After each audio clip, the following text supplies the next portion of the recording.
You would hear a lot of this negative news about this profession. Advertising is dead. We can't share you this business data. We can't share you our performance. There is a whole mistrust happening. One thing is for sure, like there is no loyalty now anyway. Localization of communication and product will always work for you. Tata Salt, two salt, and they were comparing two products. During my time, that was a very, very popular and successful method. Nowadays, they don't do that. Attention was always a problem. Recall is not a true measure of right audience. It should be relevance and reaction. So in today's day and age, how do you evaluate, a campaign, if a campaign is truly resonating with the audience? We are seeing some case study. We are saying, oh, these are all only built for awards. It's built for showcasing. Yes. I don't trust this. This never worked. This never worked for me.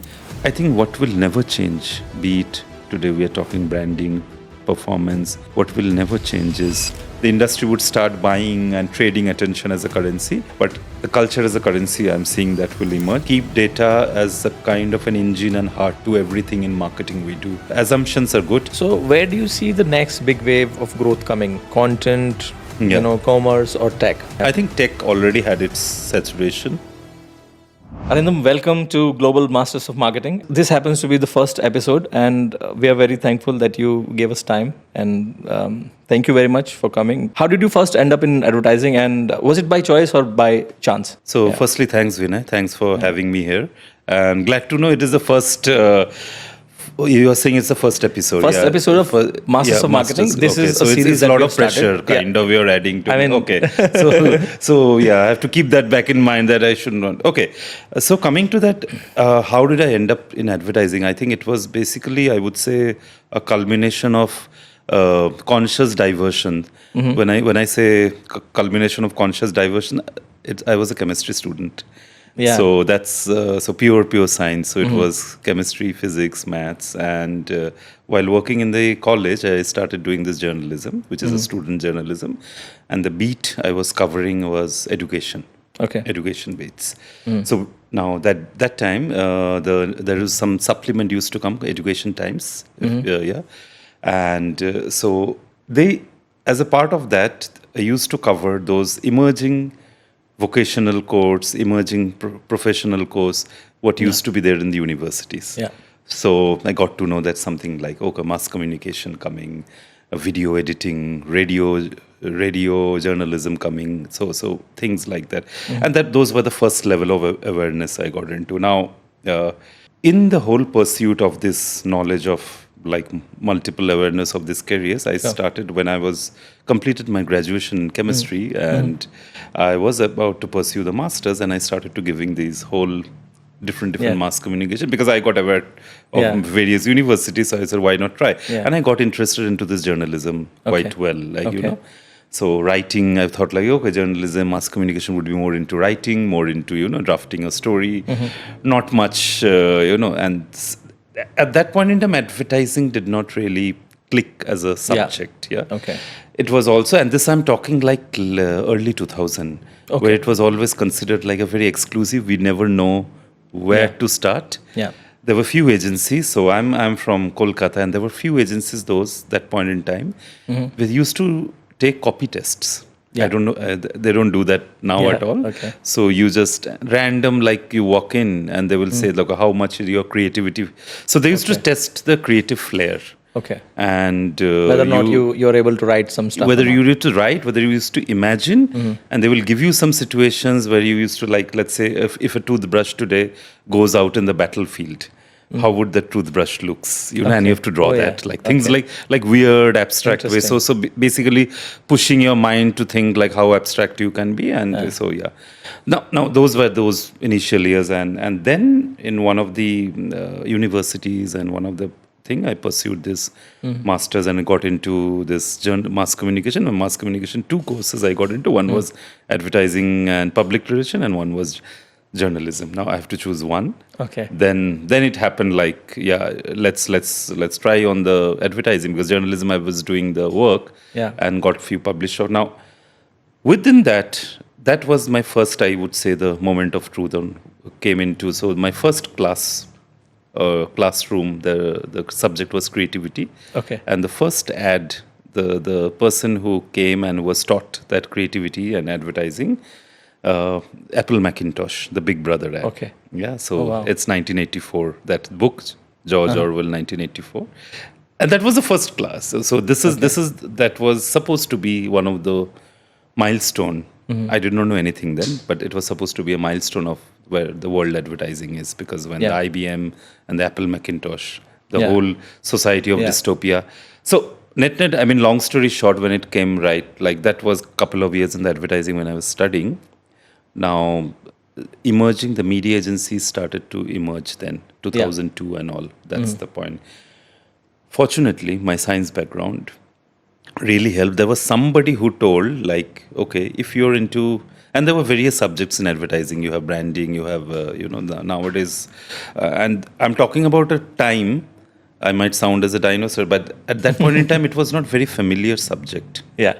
Advertising, this public relation. There was job and there were part of marketing, but really studying advertising, it's not a familiar. It was there. Even my family was wondering, like, what is this? You know, many of my cousins were wondering. Some of them pursued after that. Yeah. Now, so after when when these media agencies were opening up, when I was trying to get into this agency world, and that time very difficult to get into. Yeah, you know, that's it's true. absolutely like They would test you on various skills, copywriting. Stuff like that. So even within the media, when you said, they were like very, it's a very like exclusivity in there. Like you need to be that in like some exam or something you have to go through. It is just not today when you have a coffee chat. Okay, come there is a dearth of talent. So then somehow somewhere it came into my science. So the media plan, since media was the new territory opening up, they saw that, okay, you are a science student. So you would be good in numbers, you would be good in this logic and simulations. It was a weird, so in media you might be doing well, and media again a new territory. So it is a lot of so right. What I started with journalism is a chemistry, then journalism as a side job, and I ended into within the advertising media. So that spectrum, it is the last point of spectrum I started, which I would say I did not design to pursue that, but there was an intent to. So net I had to get into the world of this advertising, and it doesn't matter, like, because media, if it is emerging, if it is exploding that point in time, and if my science background came as handy, which was so which and it really worked that time. This whole knowledge of statistics, because media that time was very numeric driven. There was no very less storytelling, and all came much later. Earlier it was research, your analysis, so that's broadly. And I started with an internship. It was in print media, where you have to go through the number. There's ABC Audit Bureau circulation data. Then I got into TV. Then now, I mean that's like the whole spectrum. It ended. I always wanted to be in this field of creativity, anything creativity. It could be movies. It could be something on books. It could be something on theater. Theater was I used to do the hobby. So something or the other. This was something came up, which is So, but it is still under the garb of a creative, creative profession. So that's. And what was the first campaign that made you fall in love with advertising? First campaign. Something. When I was growing up, I don't like sports. Okay. My dad used to force me. So again, growing up in a Bengali household, you're forced to watch either some good theaters, good movies, and good sports. Like at that time, World Cup, 92 World Cup, 96 World Cup. My first, I would say, intercept of advertising came when you're forced to watch in this. So I never liked sports. I used to wait for this break in the sports. And why the break in the sports? Because advertising used to come. And I did not know that there is a stream that point in time. I'm talking this 92, 93. MTV just started in the music. Sure. I was looking these breaks always used to entertain me, because I used to see various like pattern. And sports, I don't like the content, but I like the breaks. So which intuitively in my mind, I got exposed to various side of various type of campaigns like that time. I did not know the names campaign then. I used to watch this Cherry Blossom, shoe cleaner, Charlie Chaplin, writing. So Cadbury's Dairy Milk. So all during this sports, so music and I thought like, wow, this is like this short, catchy way. Jingles. Silly jingles came in. Yeah. I used to listen to radio quite a bit, FM. Beautiful jingle used to come, and I was a bathroom singer kind of thing. So somewhere I used to pick those and sing. There were these old beverage ads of Gold Spot, the Zinc thing, then Old Spice. And I'm talking mostly from the lens of the Indian television then. That time, I think I got exposed to the Western series after 93, 94, I think, when the MTV, VH1, Star World, when this Remington Steel and all came. Yeah. So I don't, if you say what were the first, I would always go back to the ads which I saw in the Indian landscape, during which was this dairy, mostly. the early 90s, the Dairy Milk. 2001, when I got into a profession, one ad really always, and it still stick to me, it's this Airtel Express Yourself. Yeah. That's a huge, long ad, Yeah. but every time it used to come, I could never. So today, we say always that long ads, people retention gone, which is true, but that every word to word, that writing the copy within that whole background music, the frames that say something, say nothing, the choice of visual, that will stick to me. While that was happening on the international, I was just also got exposed to the Just Do It campaign. Yeah. Again, these terms of advertising campaigns, I was not aware of anything. Yeah. The only word I was aware of, commercial break. Commercial breaks. Yeah. Because the host used to tell, we are coming back after commercial. Okay, so this program, there used to be a lot of these song shows and reality show where commercial breaks. So I used to name them as commercial. They are called commercials, right? Yeah. There are multiple print ads used to be coming where there is like Les Hansi soap, you sniff, smelling the ad, the newspaper smelling, So if you say me one, I wouldn't say that one or two particular ad has motivated, but it is the whole ensemble of some stimulus. So it is also a sensorial, optics, the whole system worked for me. To develop this affinity. So whereas in sports and all, I'm seeing this kind of new, like Raymond's Men coming, or the Right Choice, Right Choice Baby on Pepsi coming in, or the Airtel coming in. On the print, I'm seeing this smelling ads coming in. On the radio, I'm hearing this jingle, this Cadbury's jingle. So it's this whole, and that was the micro universe, which put with something in the optics, so something like I'm liking, let's say visually, like Asian Paints ad, I'm liking this Gattu, that mascot spinning, whereas the Asian Paints jingle playing in the radio, so this whole system really works. So I can't like zero down one or two ad, but like when I say Airtel Express Yourself or the Cadbury's or like those time, or those Cherry Blossom and the Gold Spot, like really Little Girl, the Karen Lunel, those were some of, I would say, the memory structure word built in and developed that. One thing which was very peculiar thing I had, I used to love this grocery shopping during my childhood because my dad used to travel all around, and I was given, and I was quite small, I would say, but given this charge of this grocery shopping. Whenever some things are bought, and I always see the back, what company is it? And I had no idea. I never used to. So Economic Times and all were never come to my home. It's expensive newspaper. It's like very don't even like think about it. Like don't go that zone. And it's like only during school era. What will you understand of Economic Times and all? But I used to turn for, this is from ITC. This is from Reckitt and Coleman that time. That time there is no Reckitt, Cherry Blossom. And I used to say, okay, this particular company, I'm seeing this is Robin Blue. This is... like multiple, then there is a Borolin, that song used to, okay. So I used to remember these names. Yeah, so the interest actually got developed. Yes.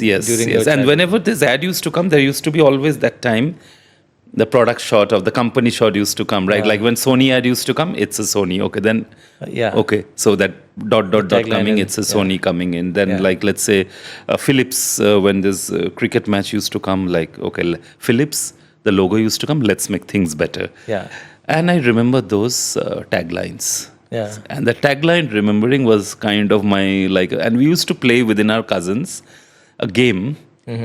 and somehow all that who can memorize what brand tagline. It was a Wow. weird game, Wow. and nobody. Runs in the family, yeah? It was it was a weird game. Like we just Yeah. none of us are interested on the content. But okay, this teddy bear came up in this commercial. This got to in the paint. This girl in the Cadbury jumping out. Okay, Liriel. This this. I did not know that first girl name was Karen Lunel. Later on, when we studied, oh yeah, that was Karen Lunel, and yeah, that was this Aishwarya in this Maybelline ad. Okay. Nothing was it was as you said, the very virgin knowledge, and yeah, it's purely interest. So what I wanted to say is like there is this how do you say those in the psychological word, this cognitive and incognitive behavior. Like there was never a conscious but always an affinity to Towards- pursue, and yeah. that ended up maybe Yeah. not exactly in that way. Years later, what do you exactly do in your current role? In the current role you mean here? Yeah. I mean, like I said, I started in this planning and buying. That time there was no planner and buyer during my world of media. I've always been in media though. Though creativity brought me into the profession, I have never worked in a creative agency. So it was always a media first, media-driven creativity, media-driven integration with creative agencies. Unfortunately or fortunately, I don't know. I did not end up in creative agency as a working, but in the current role, I think that's how the beauty of the world, how it changes. So I lead the strategy vertical. When I say strategy, strategy is again a big lofty word, right? So it is basically you get into this brand and clients problem solving in terms of the business planning. Sure. When I say business planning, is business planning solutions driven through advertising media, and then research, consumer insights, analytics. So anything to do with data, tech, analytics, linking that. So that's my role, is to integrate, and also the integrate like the media, creative, and customer CXM, customer journey. So combining this, driving the data to decisions, problems to solution. That's what in my current role. So my designation of the role is Chief Client and Strategy Officer. So basically, like the same in the agency world, like I work across clients, across the portfolios. Though there are some dominant portfolios, I focus a little more based on my expertise.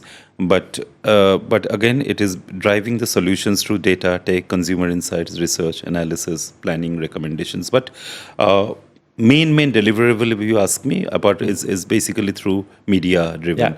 I've always been agency, always been with the media agencies, but in multiple roles and in multiple markets. So India, I lived few years in China, but now from Indonesia, I used to work on an ASEAN role. So that's but mostly I would say Asia zone. So I can call myself like, okay, I know things of Asia well, because India, Indonesia, China, 3 things of Asia plus ASEAN. But living in these 3 countries, given me a broader whole pan, Asia level exposure to things. How different are all these markets that you handle? See, India, when I started, it was like the first virgin. That's where I know the world of how advertising is, right? Like, and it was not an easy entry for me. Like I was saying, like it was extremely. Firstly, even when you get in, it's very cutthroat. It's very, very cutthroat. Cutthroat in sense of from the peers. When you are also junior, you also need to you are okay to, at that point in time, it's like the generation which I think I belong, at least not. It is like we need to be obedient in the workplace. We needed to be obedient. We could not be very vocal. If you're vocal, you are cut off. So we are okay. We opened ourselves to kind of what you call an ethical exploitation. When I say ethical exploitation, is basically, okay, you sit, you work, you get whatever the professional level of abuse, because that's the part of your lessons in the learning. That has become more or less the agency culture of that point in time. Overall marketing culture. Not only agency, I even saw, I wouldn't name those clients, even on the clients, how they used to, when some juniors coming, and then, in fact, I would say I'm blessed with the agencies, because first thing first, you don't have to mention by sir or Mr. or like one very, very senior member when I got into the agency, and I was just I was joining as a assistant media planner, told you need to call by name, first name. That's the first thing you need to do in an agency. And growing up in an Indian culture, right? At any part of India, when you grow, like it's same like Indonesia. Yeah? You need to call like Hermas, or in India also it's the same thing. But when the agency, because it followed the whole code of Flat UK structure. and America, you say it doesn't matter. You have to follow by first name. That is the first level of barrier gets removed. But the client side, when the marketing side, I used to say, they used to, sir, ma'am. That's very prominent. Yeah, very prominent. Even today, right? It is there. Like, so in that way, I would say agency, I'm that way quite blessed in that way. So that, I would say, when I talk about ethical exploitation is you give yourself much more than what you could do, so that it helps you in the hope that you would get some kind of brownie reward. points from your managers or some kind of delight from your client. But the whole then culture of then overdoing things came up. There was good side and bad side to it. Bad side was you raise expectations for the party, like to the clients. If you overdo it, if you get replaced by the other person's come, the client will expect the same thing. And of course, the remuneration, that point in time, remuneration to the work ratio gets disturbed. But that point in time, those discussions were not prominent. It was always about do good work, do what's best for the client. Don't think about, I was even not aware of what commercial, what fees, all those things. But that was like, I would say, bad thing also, is over-servicing, you absorb this exploitation. But the good thing was you learned the grit. When you go through something and you do not translate that to where you are today in your team, right? That's where the learning happens, right? I mean, if you have been in an environment where you were pushed through the wall, maybe ethical exploitation that you were talking about. If we don't translate that, that makes you a true leader, right? Because the same treatment you're not passing so, because you had so many bad experiences and you don't want that to pass down. The sad part comes in when your team or when the thing they don't need to know about your past. But when you also give them that this is the thing, this is what you need to push through, then they feel, no, this is the norm. Like, why should I push it now? What is it I'm getting it now? It is also a different generation we are talking. But I also think, apart from the generation also, there is also something about individual accountability comes in. That everybody is here, be it in this profession or be it other, it's for a reason. So sometimes I feel like you need to ask yourself that, why are you here? It is, okay, one is this, you need money for a job. Now, advertising is not the best remuneration job. It is one of the very bad remuneration if you really go through the orders of the thing. Then if you just need money, then you could have pursued the other. You could have been in the financial analyst. You could have been, in the energy sector. So why here? There must be something you liked it. There must be something which motivated. There's some magnet. Are you really sticking to that magnet, or are you really honoring that, what it put through it? So I always believe that it is across. Forget about generation. Generation is, we don't blame, like, even in my generation, my earlier generation could blame me, something about this, you cannot, we will always blame that. Today, Gen Z will also blame Beta when they are in the generation, our time was not that. It is just, you're here for a reason. You should know your vibe, basically. You should know your vibe, that's are you like really honoring that? Whatever you're doing on the things. And this whole thing of, but the other thing what it changed also, that time client and agency were very respectful, mutual. Even client used to abuse or ask for you, they never had this wall. Extremely sharing of business data used to. I mean, I'm coming from a media background. I have worked with CPG industry most of my career. I was never exposed to a situation which I'm getting today, that we can't share you this business data. We can't share you our performance. There is a whole mistrust happening in the world because, what if this guy leaves? He will take my data, take my information. Because within the client also, people don't stay. They are the first one to flicker around. Always. So the solutions what used to come with an agency, it is completely very holistic. So that's why the media planners during my generation mostly are very, very analytics driven, because they used to get like multiple points of data. Yeah. We were trained in this whole thing of consumer research, and that was a mandate. Yeah. If you are not trained on consumer research, media research, you cannot be on media. Yeah. You cannot be. That is always like whichever piece you do. So we got this diagnostics, the whole thing of consumer diagnostics, business diagnostic was very ingrained in our piece, and that we utilized it well. Yeah. Today it becomes a different scope. Yeah. Because it is a lot of work today. Despite with all ammunitions and tools you have, the complexity what it increased, a lot of wall garden came in. There is no data passage coming in. There is no way of unifying the data agreement coming in. And of course, the client don't want too much of now complexity, because if you deal with too much things, you're adding a complicated layer. It is not about complexity. It is how you simplify. It is like how detailed you want to know that what currency should be accountable to your business. Yeah. And that pursuit is missing today. Yeah. Bec- So coming back to it, Yeah. how has your personal definition of good advertising evolved over these years? What is good advertising for you? Like, how was it back in the day when you joined, and how is it today? Because the mediums have changed, right? I mean, the attention is shifting to a lot of other mediums. Yeah. So how do you define good advertising? Good advertising. Yeah. Like I said, when I was in my virgin state of the memory, when I still remember those jingle, those creativity. Creativity always used to be the central engine of good advertising. Yeah. There was never now. One point was creativity, and second is that creativity needs to be talked about. Yeah. Like kuch meetha ho jaye when it comes, it needs to be. It needs to seep into a daily culture. Sure. That is what the power of those advertising that point in time, right? Sure. That one tagline plays a role in your life. Yeah. And that time it is reach, it is socialization. You socialize the tagline, and you include that as a part of daily life. Today the movement is towards outcome and relevance. Yeah. Right. Very with this short 5-second, 2-second metrics. So today it is a metric driven advertising. Earlier it was creativity, power of creativity driven. Now you would say which one better, which one? Both are good in their point in time. Yeah. Today this metric driven 2-second, 3-second, 5-second is also good, because it's also a challenge. Sure. Because it is posing a challenge to your creativity to really create a thumb stopping creative at 5-second. Yeah. We are fighting an multitude and infinite number of scrolls.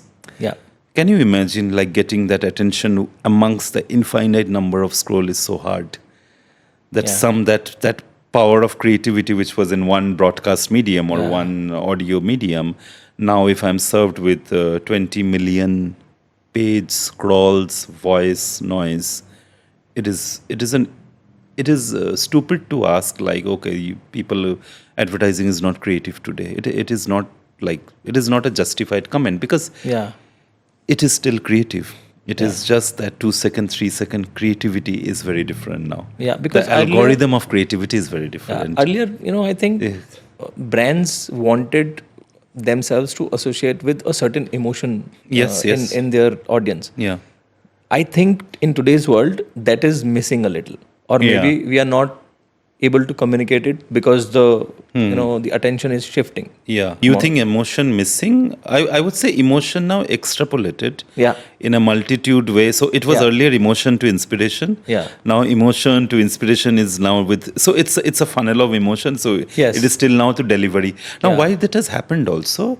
Because now too much of measurement and too much track also in place. Yes. And there are a lot of products in the market. Yeah. A lot of consumers' minds, human mind getting complex, and human mind were always complex, but the way of registration of message and the curation of message are very different. Sure. So I would say if emotion wouldn't be there, there will never be an advertising. It's still there. It is just the outcome of we are translating this emotion into metrics or outcome or some performance or some platforms. That juxtaposition place is not really fitting the bill. It's still, I would say, there. It is just the multitude has got that. Is attention becoming more expensive or just more fragmented because of the mediums have evolved so much? This is like you touched me a very like a delicate chord in this. Now, why I'm saying that? I'll just there's a story to it. I know it's a question. I'll come to why. Yeah. You heard this thing of attention planning, right? This whole new Yes. thing. 2019. Now it's not that just now I'm like just I work in Dentsu and I have to say this. This whole attention I always has been a problem during my time of media because I moved from print to television and then television to digital. Then out of home attention was always a problem. 2019 onwards, I saw this attention became a kind of metric to measure. Yeah. I could never imagine that could even happen, So this company of Lumen and, came up with these attention lamps. So 2019 end, I joined Dentsu. 2020 Q1 or Q2, I got into this word of this attention planning.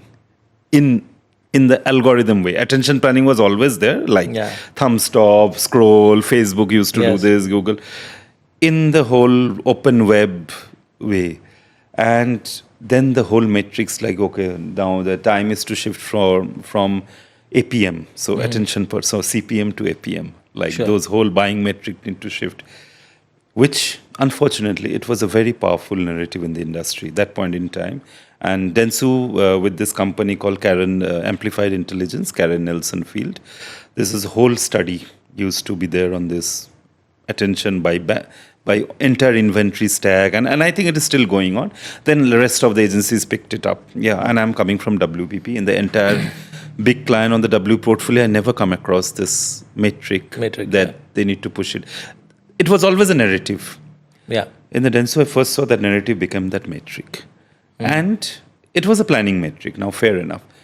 Critics and all these industry Nazis would say that, okay, it was a planning metric, you cannot do a post-eval by that. How many post-eval you even do? What was a post-buy on out-of-home we ever do? Even till today, multiple, even on a print, what is the post-eval of a print? Other than TV and some today in digital, there was no post-buy thing, right? So somehow the industry did not come together to a common understanding of attention. And thanks to a lot of wall gardens, they did not initially they did not support. They saw that it is not going, but then when everybody started to picking it up, client really liking it, then they also started to put, okay, let's collaborate with this. It is expensive in a way. Like today, if I convert to this matrix of attention per second, CPM to APM, the matrix would be so. To your answer, like whether it's expensive or not. I would say if you select a particular media or a particular inventory, it will be expensive. But overall, as an attention, if I take the weighted average of cost, because my play field is also broader now, because I have multiple wall garden, I have multiple open web, I have multiple media, then it might not be. So it's the way how we tweak our numbers and we see. But individual channel, if I go, because of the fragmentation going, it will be. It's expensive because of fragmentation. In one particular media, in one particular inventory. But my pool of media today is not one particular inventory. It is a composite set. So in the composite set, it might not be. It depends how I plan the mix. Where do you think most brands get the audience understanding wrong? Where is it that they should look at things? They still get wrong, and I'm not. In fact, I would say the true insights came where it got right, and that's what and I did not answer that piece of good advertising. I think good advertising is where the audience insight translated to then advertising message well. Which used to be there in the Dairy Milk, which used to be there in the Britannia, which used to be there in the Pepsi, which used to be there in the Coca-Cola. That was the good advertising, which is like this open happiness, where the true core insight could translate to an advertising message, and that message turned into a tactical activation. So your insight and activation, you can see a common thread, full-on seamless thread. Today, audience insight is translated to multiple signals. Now, talking about signals, you will have 3 wall garden, 4 wall garden today will give you different type of signals. Yeah, you have to integrate and you have to assimilate. Then you have this social listening. So you cannot pinpoint that this signal, everything today is world of signals. And this is whole, I think, quote like, I mean, I was reading somewhere, somebody was saying that this signal versus noise. So when you say this, signal versus noise. signal versus noise. If signal can be tracked and well articulated, well intercepted, it could translate to a good advertising message. Sure. If signals all combine and make a confusion, it could translate to noise, and that's where your audience advertising go wrong. Sure. Case in point, even on a wall garden, even if I select a demographic 15 to 44, usual, typical, there is a whole set of my impressions goes in unknown TG, target audience. We don't talk about that. Yeah. Why this unknown target is happening? Oh, because it's a platform issue. It is not about the platform issue. Platform issue is there. It will always be there. Tomorrow, it is also, we have not articulated the consumer portrait, translating to what signal, what interest well. Even if we translate well, it stays on a PowerPoint. It all gets changed when we activate. Because it's difficult to activate. Because multiple platforms define the cohorts differently. And that's how the translation of signal, you have integrated. So, and it translates to multiple campaign items, and we don't track that. Now, with the increase of research cost, we don't track brand health of that cohort by cohort. So we don't even know what is happening. And that is also one audience understanding going around. What do we see today? This one, PLS. BLS is brand lift. Now, brand lift study is again not really get the right audience understanding. It is just whether your campaign has activated at the right way, right frequency, and when you got your recall right or wrong. Recall is not, that is why recall is not a true measure of right audience. It should be relevance and reaction. Yeah. Track relevance and reaction. Yes. You get your audience here. It is, and resonance, I always call it. If it is, if it is an electronics brand, the consumer should know that whenever he is at the POS, he should remember that he should I remember saw something, and here it is. Yes, I can weigh in that option. So that should be the right. The funny part is all the marketeers are taught this whole thing of mental availability, and mental availability is not recall. Recall is just one part of it. Mental ability means, like you said, at that category entry point, when I'm making my purchase decision, that brand should be in my consideration. Yes. And how do I influence that? I need to increase my relevance. I need to increase my resonance and my relatability. Yeah. That cannot happen with this typical generic audience way. Yeah. It needs to be a curation of right context, right signals, and right orchestration of everything. That's so in a way, are brands over relying on performance metrics and undervaluing building a brand? No, 1 year back, and some study came on this amplified intelligence in the one of the WARC session in Cannes, that some 5-6 like big brands, when they moved their money to fully performance media, because they could track everything, the whole brand equity and the fund shares went down. Yeah. So there was, I think you also come across those, and there are like lot of paper, and there were like lot of studies came around the long and short of it.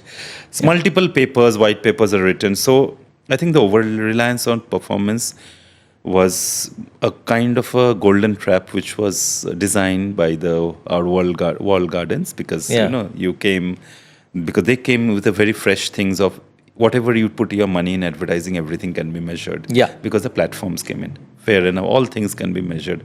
But what they could never measure, the actual mind measures are still driven by a long-term brand building. Yes. The duration of a marketing manager or a category manager's in a job today, shelf life, is different than the shelf life before. Yeah. Today, a marketing manager or a thing, they will like go after 2.5 years. They will be reassigned to other markets, or they will not stay. They will not stay in a role. So they will need to do the checkbox, like in my 2 years, I need to do my brand turnaround. I need to show my profitability. Yeah. Profitability will only come when you need to orient yourself in a more of performance design thinking. Yeah. And you cannot quantify the brand building, the equity building, how it will translate to the shareholders' value. Yeah. That math is complex.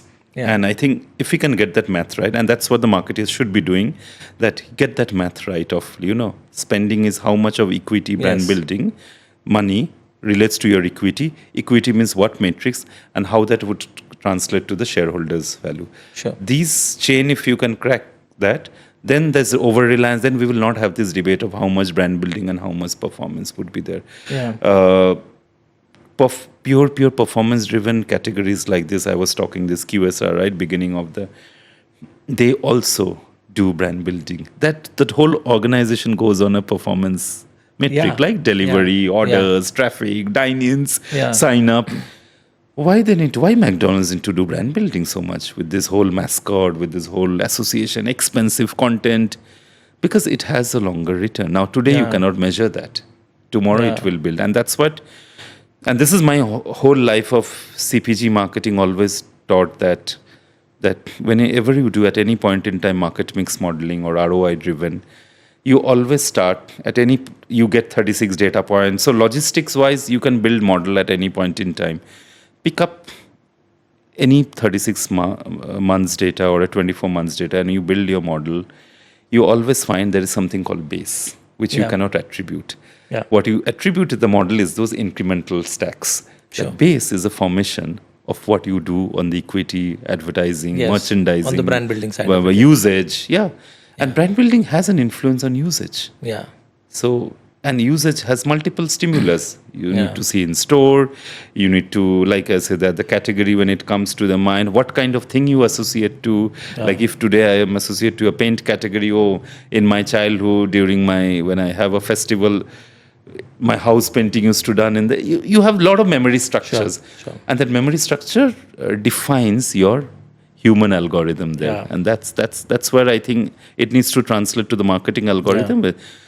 In the algorithm era, where we have a lot of signals, where we have this reliance of brand building needs to be translated into what it would mean in the investment of brand building versus performance. I think that is always a complex, I wouldn't say complex puzzle. We are going by thumb rule now, 60-40, 50-50. We simplify our narratives into playbooks nowadays also. Like, this is the best practice, this is the playbooks. They are good. They are giving good as a guidance. But that is where your creativity also need to come in. Because all playbooks, all ROI model are developed at certain point in time with certain market consideration, Whatever developed during COVID time, whatever developed during pre-COVID time, the environment, surrounding, consumer patterns, all trend. Sure. So that's why the forecasting things need to, and that's what I think when you say what is missing, right? And the good advertising would come, but our foresighting and forecast, predicting the spotting that what could come, that I think we need to think hard. In extension to this, like the performance, 3-4 years ago when you were seeing all brands going all guns blazing in terms of discounting and everything, do you think they were confused?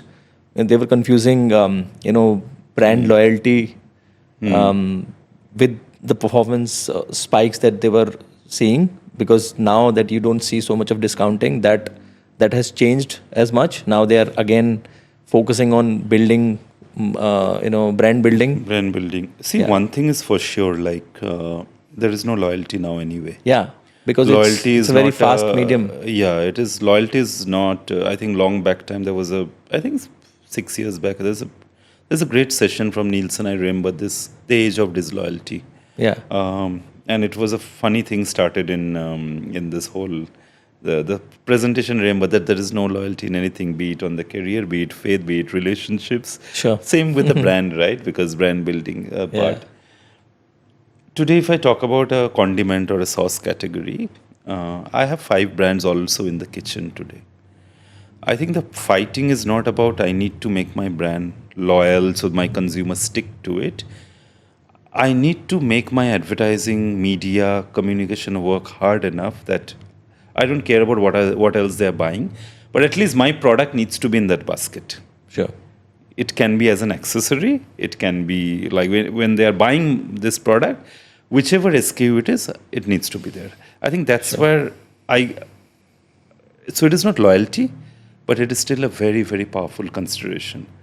And my purpose is done there. Yeah. So, because today I cannot fight like, okay, if I have a shower gel, I can't stick to one particular toiletry or a one particular makeup or a one particular biscuit, right? Yeah. I need these flavors. I need like, okay, if I need a cream cracker, I need this brand. If I need in a cream, I need this brand. I need to have this whole, this buffet of biscuits. That's why it's called fast moving. Yeah, it is called fast moving. It is a whole plethora of shampoos. Unless it is a mobile phone, even on a mobile phone, I will have two now. One I should use it. So unless it's a high value, so like a big TV and all, rest of the things like where in the brand building today, and brand building work has primarily driven by a lot of FMCG rule, right? Sure. There is no loyalty anyway. So I think discounting when it comes is basically when it comes to your multiple products in the market. I need to get some short-term sales spikes. I see whether discount works. Now, if everybody is giving discount, which started in the apparel industry, right? Like everything opens up, this sale, this sale, winter, it started firstly in the apparel. The discount phasing changes. So whenever there is a discount, the lift up, or stock clearance, the lift up happen. In FMCG nowadays, that is getting very mainstream. So it is like even now in the store, it is just more like, okay, two bundle. They will see the offer, but then you will see the difference is not much. So I would say the brand building story would still become very, very important now. That so much these kind of non-distinctive discount will not play much role. Sure. But yeah, there are certain products like in nutrition category or let's say diapers category, hygiene categories where the average entry price is more. Okay. You would look into discount. It happened because today, forget about now discounting. Chinese brands now coming in. This whole discounting is whole lopsided now because their average floor price is anyway coming, and that is from car to skincare to everything because their average floor price is down. Yeah. So whatever you do discount, it will still not match with that Chinese pricing, be it apparel, every category they have done that. So then what do you do in those cases? Because they are doing great advertising. They are also investing money. Then you need to work hard much on your brand building. You need to find those, again, there is no USPs nowadays in any if you product. can't compete in terms of pricing, then you have to build a narrative around how... You have to build a narrative. You have to build some kind of an offer compelling. You have to build some relevance. You have to win in some market, which is, you don't get into national game then. You go and win in some market where your competitor will come later. You just be fast and pick that thing up. So, I mean, earlier during my time when there was a whole Coke Pepsi war or like Samsung LG war, you know what was advertising there? They used to show, this is the product. This never used to. Everything. There was this Pillsbury and Tata Salt, two salt, and they were comparing two products. During my time, that was a very, very popular and successful method. Nowadays, they don't do that because they know that all are... You don't need to show to consumers to do that. Consumers anyway test. There was a Jaguar and Mercedes ad that was they were showing it. They were showing... Every ad used to come, you show the competition, you put this down, you play fun, you mimic, you throw a sarcasm on either their colors or their logos or their mascot. But nowadays, you don't need that because all these... People are coming through reviews. People are coming testimonial. Consumers are openly putting out in their blog and creators. In the creator marketplace now, you don't need this comparative advertising because you are getting this comparison anyway. So you need to find your story. And that's why I would still say your narrative and story will still become very powerful. Find a story which is not told, not repeated, and not like really the territories are very, very fresh. Yeah. And it will happen. Stories never die. Otherwise, if stories would have died, films, movies would have died long back. So in today's day and age, how do you evaluate, a campaign, if a campaign is truly resonating with the audience, and if that has actually worked? You mean for your clients? I mean, the ones that you oversee. And see, I would say that first thing, whether the business problem was started with the backstory of that campaign, the business problem which started and which germinated into this campaign, and when the campaign is over, when the metrics and all are actually attributing to the success of business, that is the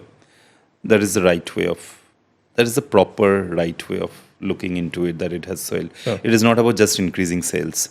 It is if, let's say, you are losing relevance within the young crowd, or you're losing relevance between the profitable adults, when you check back after the campaign is over, that your profitable adults, whatever the age group is really purchasing more, you're increasing the basket size, then it's your success. Sure. In the entire funnel, you have various metrics. You have brand metrics, you have media metrics, you have outcome metrics, and your sales metrics. Yeah. I think measurement is a non-negotiable part. One needs to understand every step in the ladder of measurement. Sure. And measurement, when they say, "Oh, no, we are complex, we are making complicated," no. It is a job to do every camp. Now measurement should not drive everything, but it should give some kind of decision why it did not work. Yeah. But how to measure your creativity, whether it impact, it is the campaign story, will say. Whether your campaign being talked about, whether campaign has influenced some behavior change. I think the moment when you say that, most of the campaigns, what is germinate, why we do it? We influence behavior change. We try to influence. If it has done that, then the campaign has done their job. How to track the behavior change? You do any kind of shelf, like store check, you do from your... So I would say this, you have heard this word of this full funnel quite a lot. Full funnel is still very, very relevant, though in this world of now TikTok and all, the funnel is missing because the awareness to conversion is happening at the same place. So funnel is getting blurred. Funnel will get blurred. But the approach to thinking of a funnel will Full still funnel be thinking there. has to be there. Thinking needs to be there. Platform will blur the thing, but the way you design your creative, your designing thinking, and your delivery thinking, you need to have the funnel spectrum so in that your you don't mind. miss out You any don't miss consumer out. touch point. And you don't miss out touch point, you don't miss out contextualization. Yes. Contextualization is very important in the touch point. So then your cookie cutting, otherwise it will be a cookie cutting media plan, comms plan, same communication. It is not platform optimized. It is not technology optimized. It is not scripted. Your script and everything different. And I think it is not a hard work today. With this whole AI coming in, the generation, it is not a very difficult work. It was difficult few years back. And when I see today, I have seen, fortunately, I'm from a generation, have seen these print ads coming in, and now till this whole thing of generated AI-driven ad, it gives me a much more confidence to say that things are much more, to create relevance, to create resonance. If you really win over the algorithm, if you really run about how to make your prompt and a way, you can really do a good job in this thing of good advertising and coming to your point. And I think all these nuanced questions coming from you is where we lead to this good advertising. So this path to good advertising, I would say much more, we get a lot of enablers, which was not there before. It got lost in the middle of walled garden and all. Now we are back in track, and now is the time we can win what good advertising and make industry believe that good advertising can work, can make shift in consumer mind, can make shift in behavior, can transform business to the marketeer. So that way I'm quite confident about that. On a funny note, part of the reason why you keep mentioning that you are from that day and age. From the day and age. Now we are here. Yeah. I think digital has evolved so quickly, right? I mean, when I joined 15, 16 years back, my client used to be super happy seeing their ads on Fig Spot on top websites. Yeah. And from that day to here today as we speak, I mean, everything has changed. They would want a sale, right? I mean, Indigo for that matter, like a big airline back in India. We used to run their, awareness, consideration, and whatnot campaigns. And now, if you go to the advertiser and ask, what is your prime focus now, they will tell you that we are primarily looking for sales. The number of flights you can sell for us. So I think that is what is driving you to say this, that you have seen this whole transformation. Even you talked about Indigo. Now let me ask you, whenever Indigo used to open new route, where they used to flash the first message? I think hoardings, if I'm not mistaken. And that is a traditional advertising. Indigo as an airlines is a pure performance airlines. Everything is tracked. By what cannot be tracked, anything. But they used to put hoarding. Always, Even I have not been living India, not. Whenever I used to land airport trans, the first thing I know, okay, Indigo is open this route and I get to see from hoarding. Yeah. So, and that is again the power of good advertising is that, it is these media, even digital hoarding today, the digital out of home has been so powerful. Out of home is one of the oldest media in the world of advertising. Yes. True. If you really read about history of advertising, the first advertising came on a pamphlet I bring back my theater thing. Yeah. It was on a play happening. Yeah. It was on a poster piece. Yeah. Still today it is relevant. Still today poster advertising. Yeah. So the point is that power of media still stayed. It is the manifestation, the way, the matrix. Even today out of home doesn't have measurement. No matter if people come out, but still people do it. So I would say when we say digital, I think like we just sometimes overrate digital change. Yes, things will change today. Tomorrow, generative AI-driven advertising is coming in. It is reality. It is that we should be very gifted with the fact that we are having so many options also. Yeah. To check, taste. That flexibility was not there before. Yeah. It was one hit or one miss. Yes. You have multiple scenarios, decision making. You can choose what works for your brand. You can choose what works. You can correct. Yeah. And you can correct so quick. Exactly. I mean, you don't need to wait for. Imagine this out of home. You cannot change your boarding 3 months or 1 month. Yeah. Your own ad, if it is not working, you cannot. Your product made, the production cost, TV, one whole shooting and all gone. It take a while to change. Yeah. Today you can change it. So we have to also keep merit that things also becoming convenient also, many things. It is just the human intention of working hard to build and finding those, it's need to be there. I think we are not working hard enough. That's what I get. The industry overall, marketeer, the publishers, the media side, we are very tried and keep building on this usual tools. We blame either tech, we either blame tools, we either blame the environment. Then if nothing is there, we blame the macro environment. We now stretch it to war happening. And so we will always find some spots to blame. It is just that the people as a marketer, as a community, we just need to work hard enough in a way. Okay, and that's the core message of this. I think so. I might be idealistic. People might say that that world, but it is just that we are not working hard enough. So is it like working hard enough or smart enough? Like, I would say smart. It can brings you efficiency, like use your with this day of generate AI, but thinking beyond your apply this thought, intuitive thinking. Sure. So when you say you work smart on automation, on tools, getting your campaign report. Thinking creatively, it's a little bit of hard work you need to do. What you can do differently with your campaign, what you can find. You read a bit, you see some campaigns, maybe something in the East Europe working. Do we even do that even? Like really seeing, today we have access to the whole world library of campaigns, best work. How many people in agency or marketer really see a 5 case study in 6 months that really inspired, unless it is shown in some top management forcing somebody to see that. We don't even and because our own attention has gotten bit short. The focus is around multiple devices that we have. Also, the trust issue is also there, because if we are seeing some case study, we are saying, oh, these are all only built for awards. It's built for showcasing. I don't trust this. This never worked. This never worked for me. Sometimes also many advertisers here, like especially. We are in our own shell that we don't need to see the external aspiration. We know our business. We know we have done well. We don't need to get external inspiration, because I think those are all faff. Whereas on the other hand also, okay, let me see what others.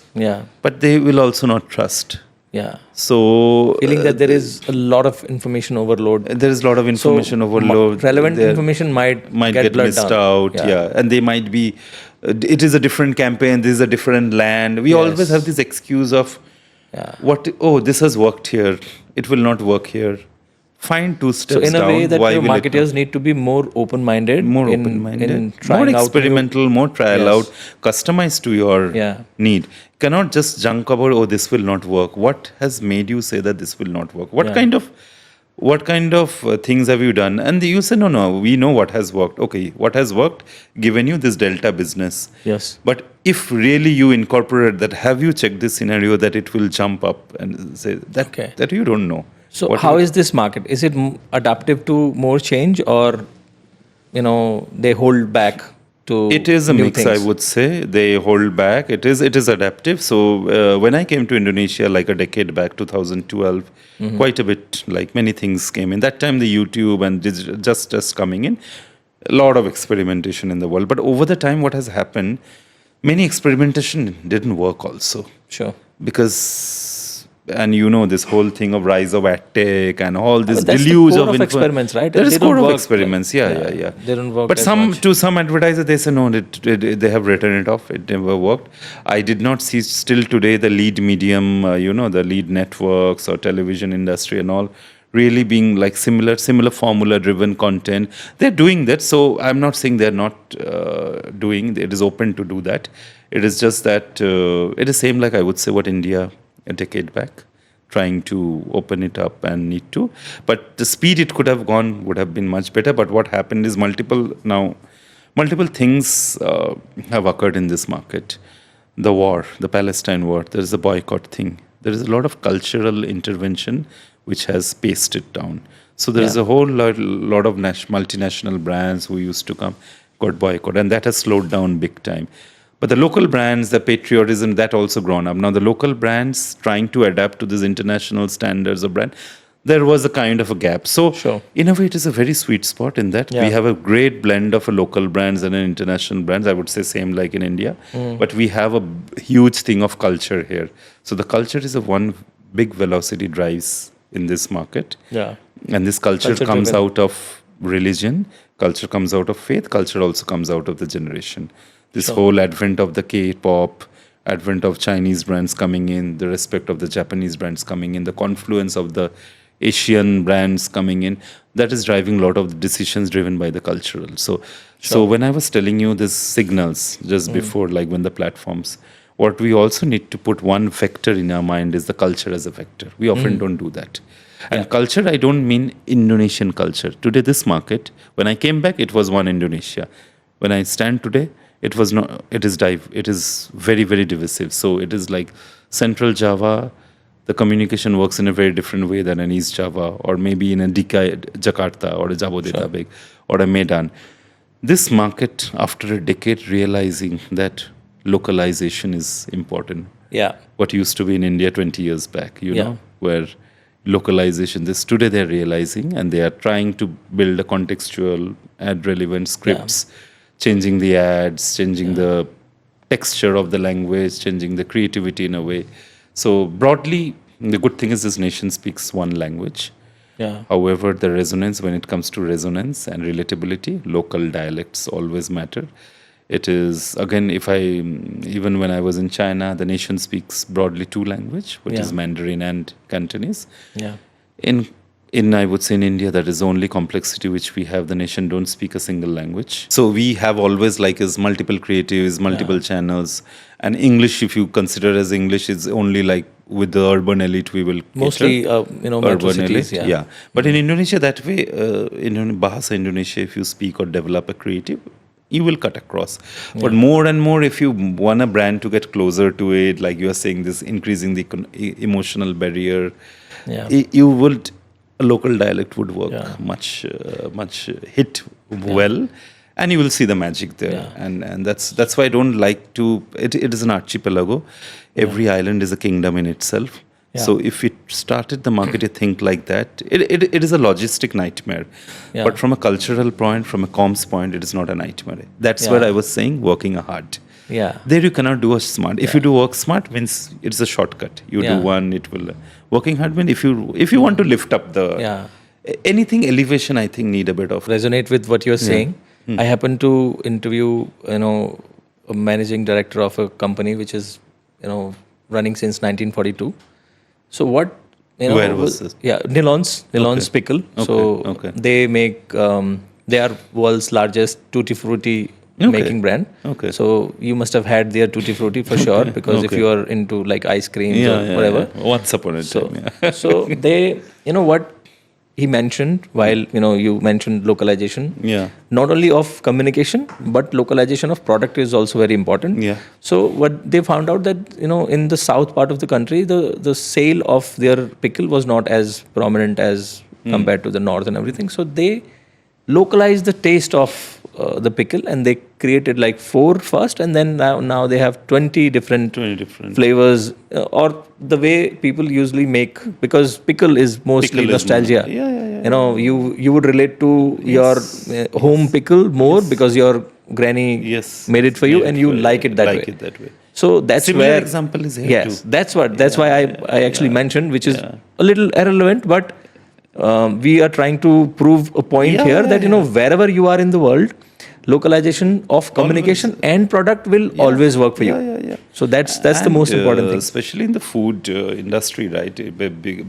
Starting with even food service of these burgers, customization, or like the rice and chicken Yes. customization. Yes. So we have this whole category of sauce here. Yeah. Like this, one of our client, like so is into sauce business. The sambal and the chili, the sauce, every province has their own flavor. Yeah. So they have this product line in a way like how every product, changes. Same with noodles. So as you know, this Indomie is a very, like a big national name here.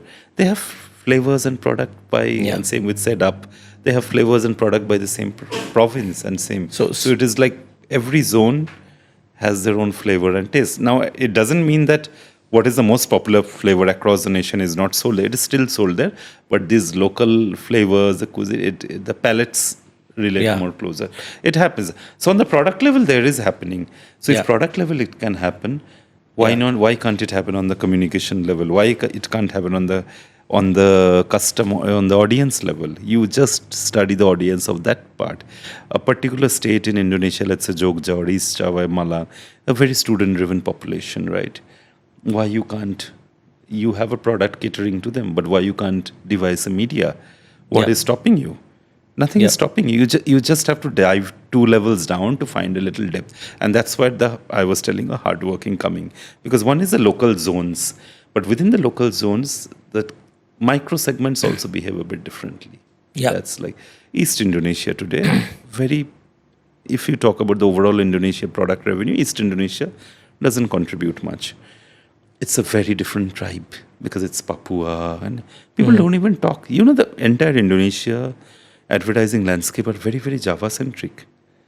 Very Java-centric. Be it the workforce, be it in the corporate, be it very, very Java-centric.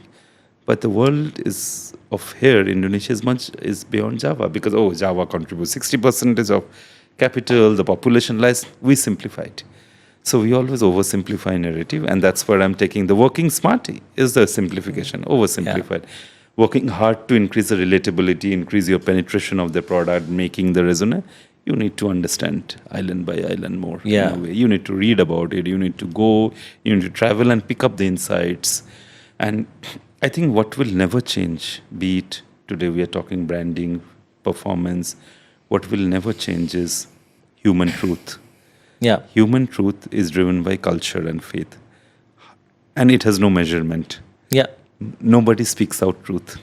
So you capture truth in kind of manifestation through signal and you do a pattern analysis. And that's what it's called insights. That requires a hard work. So the insights piece, be it in the form of language, be it in the form of literature, be it in the form of movies, what's going on, be it in the form of day in the life, that will never change. That process, that needs this. And that is where decoding consumer comes in. Sure. So one part of your question when you ask this, where the audience, they're going wrong, this decoding is not happening. Yeah. We do workshop, we bring clients, we bring a tech partner, we do this hackathon, audience hackathon, platform.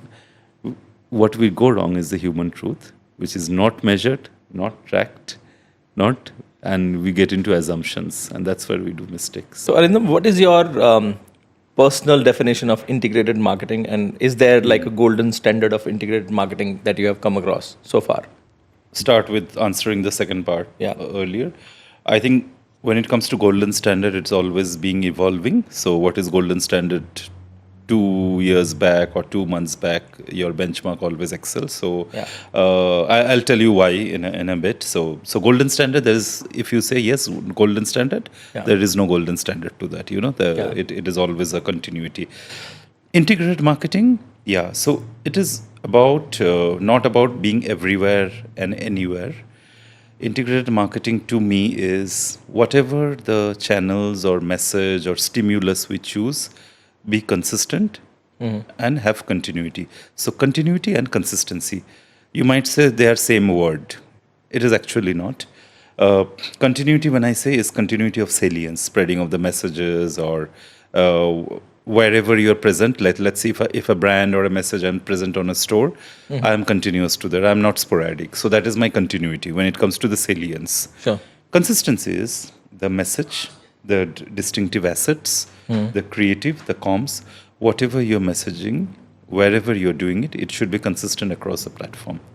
Sure. And it should be consistent over time. So when there's a so today when we are doing even a contextual advertising and we are changing the language, changing the key, we are keeping the key visuals, which keeping the brand ethos consistent. Sure. So that needs to be. So the integrated marketing, so even if I have a marketing plan today, which has an on-ground, which has a retail store, which has a marketplace on e-commerce, which has a TV, which has online video, which has OTT, which has even a connected TV within an OTT, which has magazines.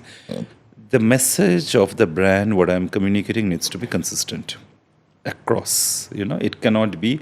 It can be reformatted with platforms. It can be re-optimized. The algorithm, the search keywords, what I use can be all like if I'm on a website on search, it can be, but consistency is there. Continuity is whatever I'm choosing. If I'm choosing like my 3 priority media or 3 priority intercept points where my purchase decision, where it is the we need to see which are the touch point, which are the stimulus drive highest to my purchase decision, and I need to continue investing in that media consistently. That is what integrated marketing is. So integrated marketing is not that sometimes the many planners or many agency or many sometimes clients say, I don't have money to have. It is not about money. It is like you choose 2 things or 3, you can still be integrated. Integrated is not about multiple touch points and bringing together. Yeah, even in one single touch point, you can be integrated if you tick box all the funnel. Like I'm saying, in any of the ad tech or any of the digital platform, I can still be integrated. If my top funnel speaks to the lower funnel, it speaks to the bottom funnel. How it can do? Because even in a single funnel, you have creators today, you have affiliates today, yeah, you have your own branding inventories today, and you have your own enabler and all. You can still be continued and consistent. So that is what I meant in integration in my definition. So it's not about I have today this much of dollar and I cannot do integrated marketing because I don't have budget for 5 media.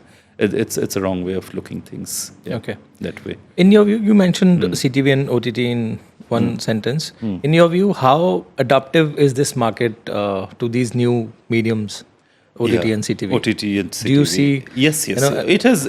One medium which I've seen, which has picked up, and really the whole market underestimated. It is this OTT and the CTV. Yeah. Okay. One of the live evidence, and I've talked this even in a couple of sessions before.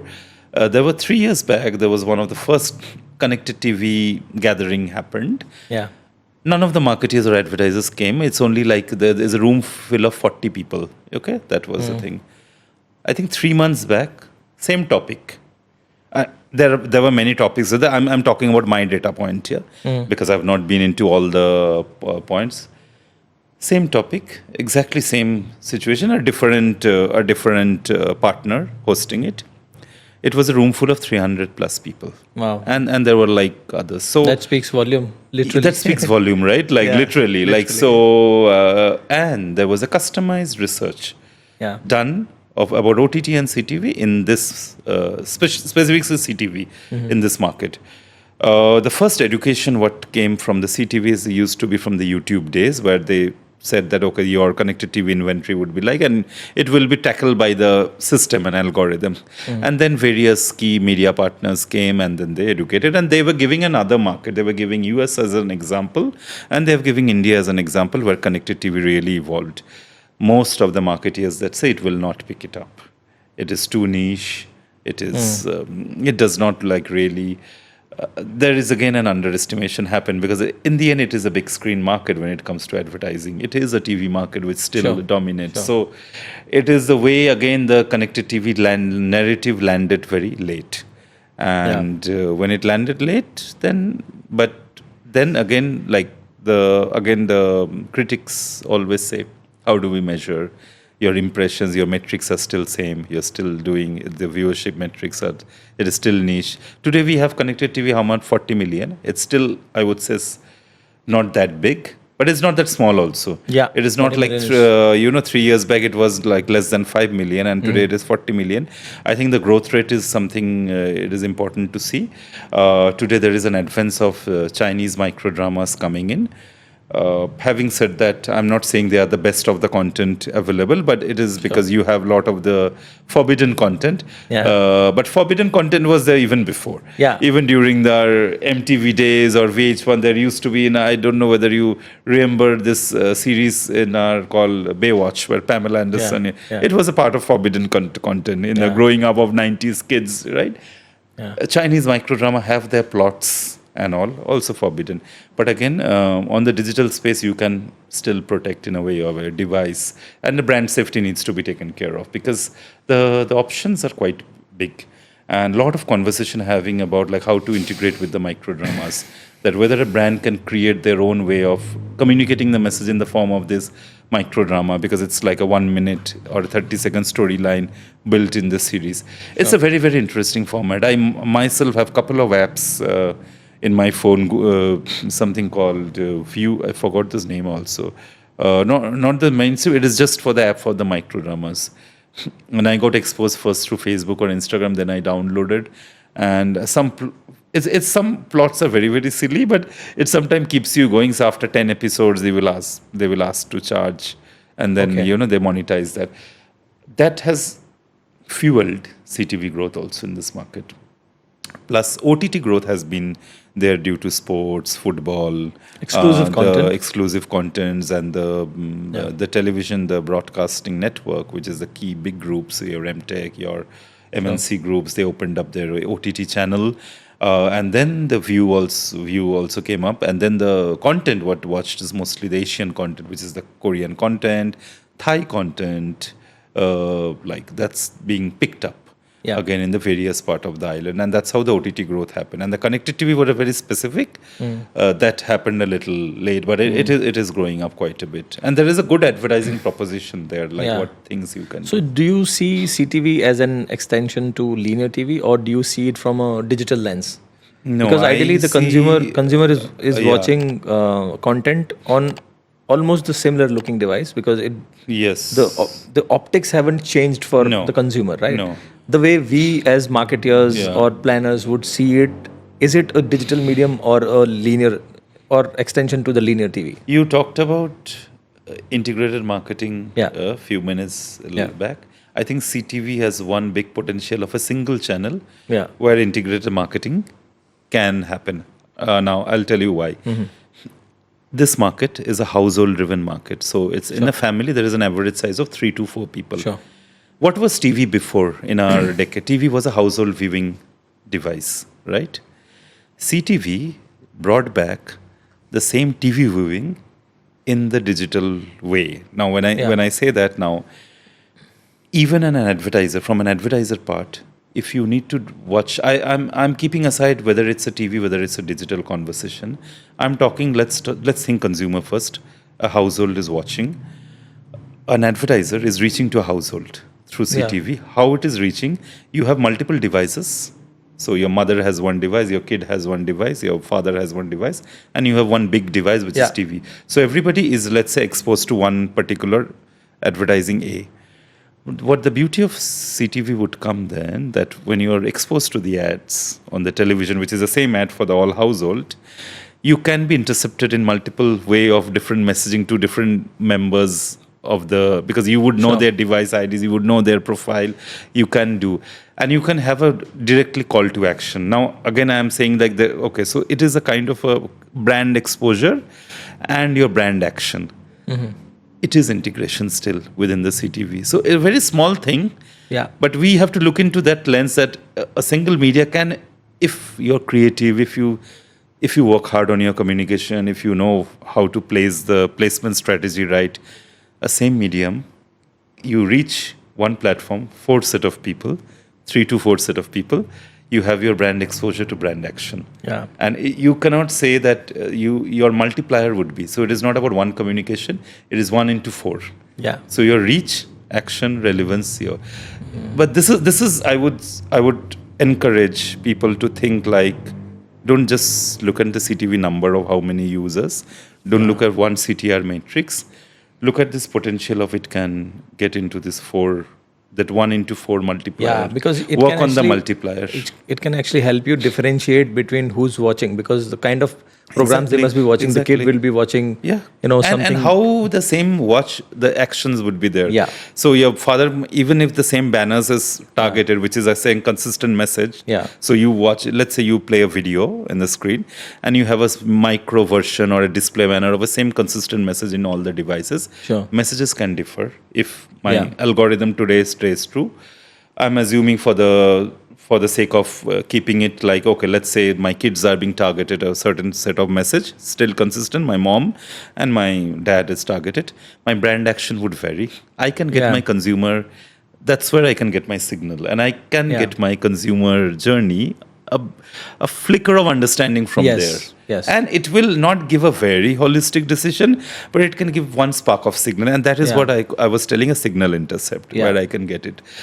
So that I cannot ignore that. And if I say, oh, it is too small a number, I don't read it too much, it from an insight perspective, a small is big. Yeah. It can still, And in extension to that, I think it actually gives you more flexibility in terms of not being able to just target, a certain time. Like Yeah, when yeah, you yeah, do yeah. it on linear, you have to either go for a prime time or whatever. Anything, right? yeah, yeah. Here, it's not It's time not, bound. yeah, Like it is the not consumer time, is yeah. watching Yeah. at its It is own- interest bound. Yes, it's interest bound, It which is is, I interest think, which opens up a whole new space Yes, for you yes, to yeah. target Yeah. precisely. And context, if I have my contextual Yes. creativity be messaging right, my relevancy score will go up. Sure. My device strategy, if I have that right, my measurement perspective would also go up. So if I do my all maths, so my science part and my arts, like the creative, so creative and science, all if I do, my algorithm, if I can get my thing, I can win over that. And it's not difficult. It is not that complex or thing to do that. So Yeah. it's safe to say that it is an extension to linear, but delivered through a digital medium. Yeah, deliver through digital media. I would say it is an integrated media Effort, in its yeah. own. Yeah, in its own. Yeah. When we also start as an extension as a word, right? Yeah. We think that medium is the goal, is the whole and soul. We always don't need to think of that, right? Yeah. When we launched TV, we did not say TV is an extension of print media because Yeah. print became first, or print is an extension of an out of home. The problem of the digital narrative will always happen, and then thanks to the world of AdTech and the wall gardens, because TV got so established and the genre selection, the advertisers' minds are curated in a way, okay, it is always like the TV plus narrative. It is always Yeah. like, so whenever I have this thing of this extension, and even on the integrated world, when my media agency started, it was always creative plus. Yeah. Today we are going back. Yeah. Today we are opening up this customer relationship and CXM. It Sure. is media plus. So Yeah. I have this. It is a very interesting narrative to put a plus against a function but it's also not like everything when we again oversimplify when we tell. So I can say yes, his extension is right, but I wouldn't target like, okay, why linear TV is taken as the whole? Why I can't see that as the whole system as a whole? So part of the reason why I'm asking you this is because when you put digital, in Yeah. front of anything, that becomes like a trackable, and there is a, unsaid pressure on you to deliver performance on everything. Yeah. Like, and I think you would agree to what I'm saying, that, most of the advertisers would want, performance on CTV as well. So that's where I think the expectations goes slightly Different. wrong. That, not everything can be measured into performance. Some things, like as we, started off our communication, Yeah. that something has to be for a longer run. Yeah. Like to build, more attention, and to build a brand more holistically. Holistically. Yeah. See, again, I mean, my advertising spectrum when it started, like even when print was or TV was not, print was also performance media at a certain point in time. So there was this client called Hewlett Packard, HP printers. There was a performance. I think performance is not like what digital brought today. Yeah. Again, performance was always there. It is just the way we track performance. So whenever this print media, the printers used to come page number 2, page number 5, page number 6, one scanner was page number 5, printer was page number 7, and then the sales query used to get generated. It is still a performance. It is the track one. So they used to have this call-in number and all, and same with the automobile advertising. The dealer's number were there. So performance was always there. Even when TV came in, and today when you talk linear TV also have a performance in a way. When we do all our market mix modeling, pull out anything from any market, you see which media gives the best performance on the longer run. It becomes a TV. So Yeah. net. So whenever a new launch happen, when I do a 10 weeks of launch of be it beverage, be it automobile, be it a TV, be it anything, be it even a e-commerce marketplace of like I'm launching or a Zara sale, Sure. always and there is an immediate sales happen. Now there is, where do you think these are coming? This additional footfall. I'm not measuring the media metrics. What in digital I can do, I can measure them exactly platform metrics, Sure. media metrics. I'm not measuring my consumer performance as a whole, but it is happening. In TV, it is still happening. The problem becoming a measurement challenge is like we don't integrate all our measurement and how it attributes to the total. And that's why we need to do this at stock modeling. We need to do a correlation modeling. We have to slice and dice the data. We need to run into a bit of regression. So a finer statistic model would come into a place where, again, whenever we talk this word modeling and all, people think it is complication. It is not complication. If we are into a business of data-driven marketing, business and ROI, we can't just drop keywords. We need to Sure. understand this. We need to understand what regression is. We need to understand how correlation is managed. Yeah. If you're not understanding it, it is a problem. Yeah. So That's where the hard work comes That's into where the play. hard work comes in, and that's what today, even on a generative AI, you put this model and all, they will track the old way of modeling in a way, the probabilistic. But you need to know this. How this TV has an impact, and when it has an impact to sales, how much lag. So today, if my advertising A comes, my sales happen after 2 months. You might say my sales has happened because of different reason. It has happened, and that's where you decompose. Yeah. You decompose. Was it driven by seasonality? Was it driven by some competition not doing any activity? Was it? Those all things will come in, and that's the world of true performance. It is not just a click through. So even when connected TV, and there will be a time coming when connected TV becomes a sizable thing, you will have a connected TV ROI, especially when it comes to market mix modeling or a correlation modeling. There should be. And if it is not, I think all the partners, all that tech should push towards this world. And yeah, it is like how Google and Meta, when they came, they pushed to BLS. And the whole industry for a decade believed that BLS is the ultimate source of truth. And after a decade, they realize, oh no, my BLS is happening very well, and then my sales is not going down. Yeah. So I think the world is also getting more and more aware of the shortcomings of those metrics. So BLS was one point in time gold standard when it comes to performance marketing, or ROAS. Now ROAS is coming, but if we put all the vectors together, which is ROAS, GMVs, your awareness, your conversion, your advocacy, your influencer creator, you will get the right algorithm. But we need to run that maths, and we need to get that perfect. What's the biggest mistakes brands do while they're trying to experiment with a new channel, just like how CTV is? See, when you are in an experiment mindset, I would not term that as a mistake. When Mistake, you do okay. experiment, I'm a chemistry student. Yeah. Experimentation was always being, we were taught to do. Yeah. So there used to be a column called, so we were taught like experiment, observation, inference. These were the three gold books of any chemistry student would work. I find that same way even still today in my test and learn concept is still when you experiment, you expect there should be a failure. What you your inference and observation need to be correct. You you make wrong inference, then it's a problem. Yeah. So then that is a mistake. Yeah. Yeah. So at least you get your observation. So if you say biggest mistake on the new way of one where we go wrong, I guess, is when we reference the old practices and old model of measurement, and we try to do that. Having said that, there is also a contradiction work with me that, okay, if I'm, let's say, a platform number A, I want to try, what should be my starting point? Because my pricing in the market is following my age-old practice. It is still following my impression-driven. I'm not following an attention-driven pricing, right? It is still. So if I want to start today, okay, my CTV, I want to measure attention first narrative. I'm giving a hypothetical. My buying is still happening, not that, because my metrics did not change. So that's why my starting point is always like with tried and trusted way, which is kind of a mistake, I would say, because we don't put out tiering model like, okay, we have this tried and tested, let's say 40%, but let's say this 30% should be the new matrix. It's like the 70, 20, 10, what many advertisers used to go. 70% we do this tried and tested in a way. 20% we give a room for the new, and 10% is completely you go wrong and you don't put any accountability. It is just a piece of learning. Yeah.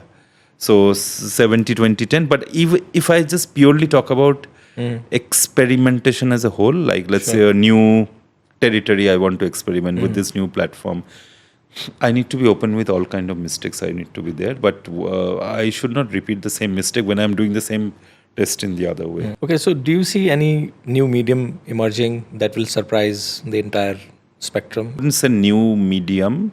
I would say new algorithm would emerge, which is the culture to commerce algorithm. In Dentsu also we are doing this extensively work about, like I say, attention is one algorithm which we have not yet fully utilized. I am yet to see it is getting more sharper and sharper, and the industry would start buying and trading attention as a currency. But the culture as a currency, I'm seeing that will emerge. And so culture to commerce. So basically, like I'm saying, like this Korean wave coming in, or let's say your flavor, nuanced flavor, or this pickle thing, how we monetize the culture. So so culture to commerce is one framework. I think you would also read within the Dentsu that how we are extensively trying to unfold it, because that will not, and culture doesn't mean culture will have a lot of manifestations. It will have, first thing, about ritualization, which means identifying micro occasions of consumption, micro occasion of contextualization, micro occasion of messaging. So that is one part. And culture is not about just having food or language. It has many dimensions. So from, like I'm saying, so development of content to development of occasion to developments of usage category. So collaboration, animes. So it's a whole new, like, who would have thought that anime would become a huge culture in this part of Asia, but adults would also get into that. Yeah. Right? There will be a whole culture of this whole Roblox coming, and the toy. Who would have thought that? We always, that is a kids thing and all. But this whole warship toys, and it's becoming, Lego is a big example. Yeah. How Lego as an IP, like so the rising, I would say the rising trend would be when IP becomes a big culture trait. So culture, commerce, IP, it's a big wave would come in. So it will be like, and these animes, there's music, there's now Indonesian artists were, they're becoming a like cultural icon, and that how it would become that I would see more as growing over the time. So it is not a new touch point, but those new components and new vectors would come in. So so culture, commerce, IP. Yeah. Okay. If you had to pick like top skills of marketers that they should have, like they should equip themselves, like to survive or maybe thrive in this In the future, in the yeah. future? Yeah. What will be those? I think skills? most of the common answer you would get like this owning the algorithm, top of algorithms, so be it on AI, be it on like now with the generative AI. I would say one skill which will never fade away and every marketer should know. And this might sound a bit like weird. It's like if you can know language. It's not about LLMs, not about large language models only. Language as a whole. Language will transcend culture. Language will transcend contextuality. So if every marketer today knows the top 7 languages of the world, is difficult. Can you imagine the toolkit? Whenever a global toolkit. So it's okay. A lot of times what's happening, what is the first moment of truth we face which hits back when we go to a new country or a new territory? It is the language, right? Yeah. It is not about clothing, it is not the food. Yeah. It is It's the the language. expression and feel.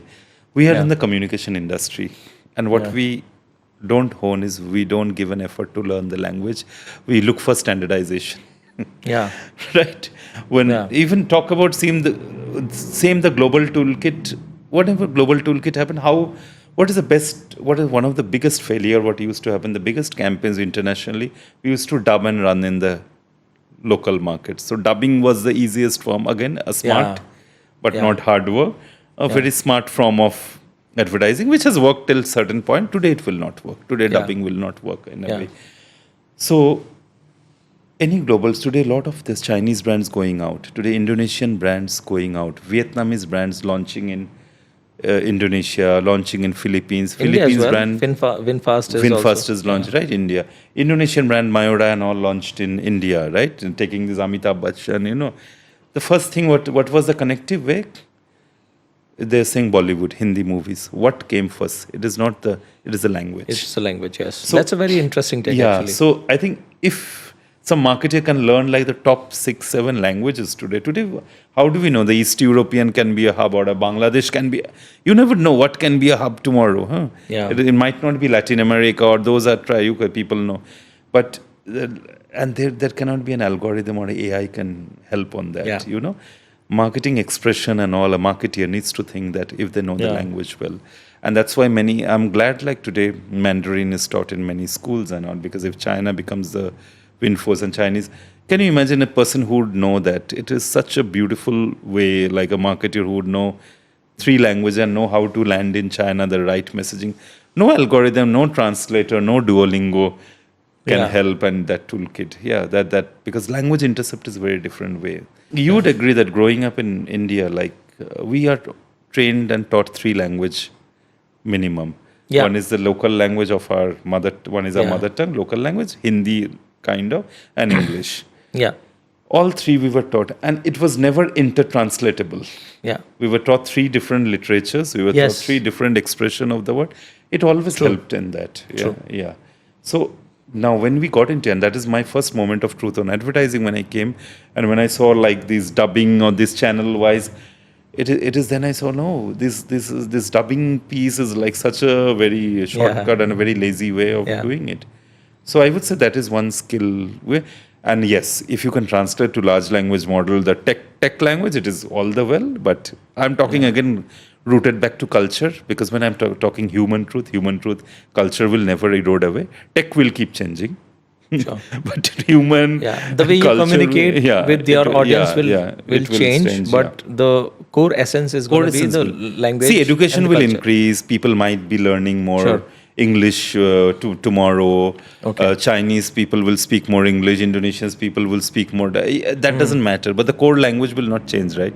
Your mother tongue, your root of not. So where do you see the next big wave of growth coming? Content, commerce, or tech? Where do you think it's going to happen? I think tech already had its saturation. In a way, now only the tech is on the generative tech. I would say, like I was telling, the IP, the rise of the intellectual properties would come. That should come. So it was a kind of a good to have in the brand building base. Now I am seeing with these animes influencing if culture commerce becoming a big piece, and that will drive. You see in the live streaming, if you see any marketplaces, the way that culture to commerce is a big evidence that is going to take place. So I would say the big way where we need to focus, at least the next 5 years, one was the intellectual IP. The second wave is the purpose-driven marketing. Yeah. So a lot of companies are getting into this sustainability accelerator mode. So even within Dentsu, within the big networks are getting into opening up this sustainability accelerator. So the two roles they're having. First is in all parts of advertising, what is happening? We need to reduce and control the emissions.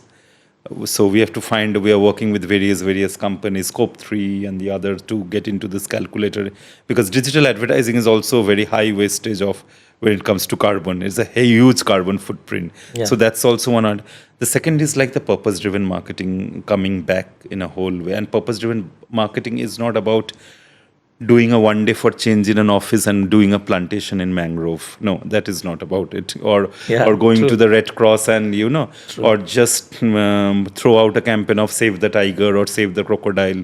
That's not, Purpose driven, it's the purpose which drives profit.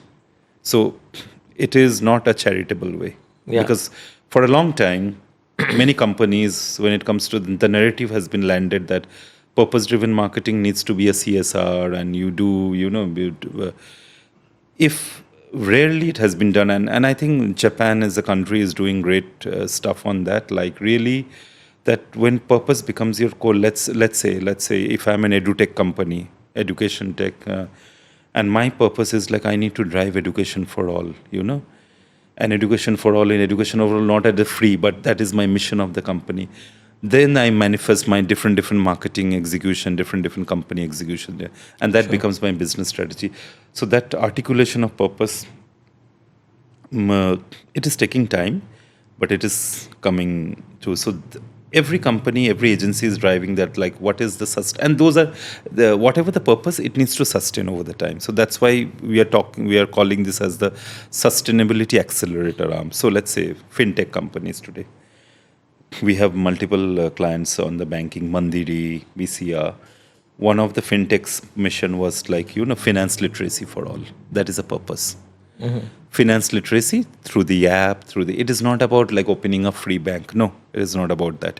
Sure. But once that finance literacy is articulated in the purpose, then your profitability, your rise of you will acquire more users, you will drive more usage, and your whole marketing, communication, all the campaign will be designed to that.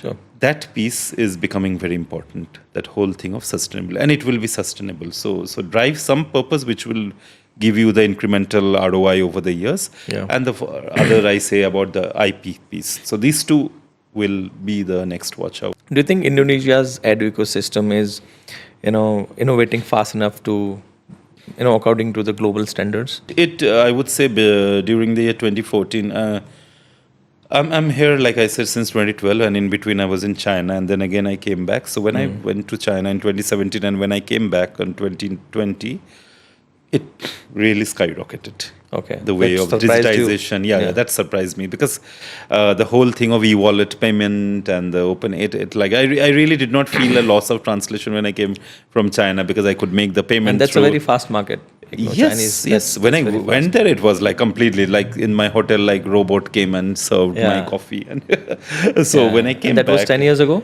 Almost? No, 2017 okay. November. Yeah. It was 2017 November, and then there is a Consumer Electric Summit used to happen, CES.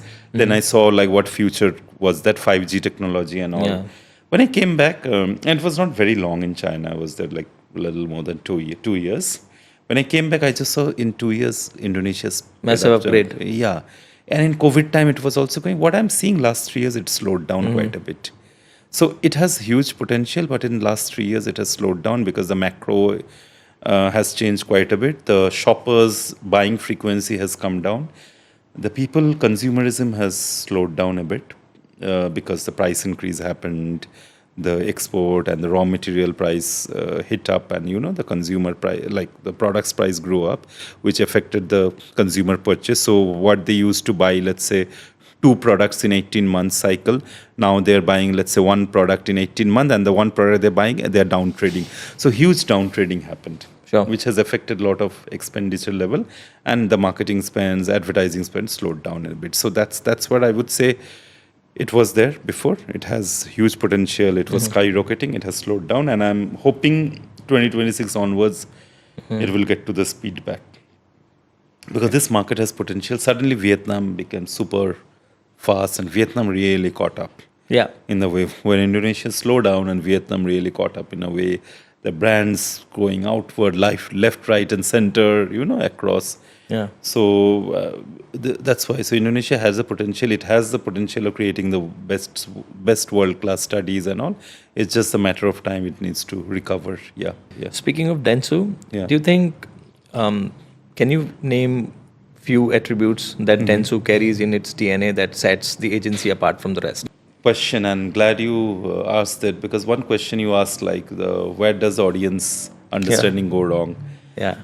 I'm coming from a different network all throughout my life when beginning. This is, I would say, my second network in my entire career of advertising and media. And one piece what clearly set it apart, and there is no sugarcoating or mincing in there.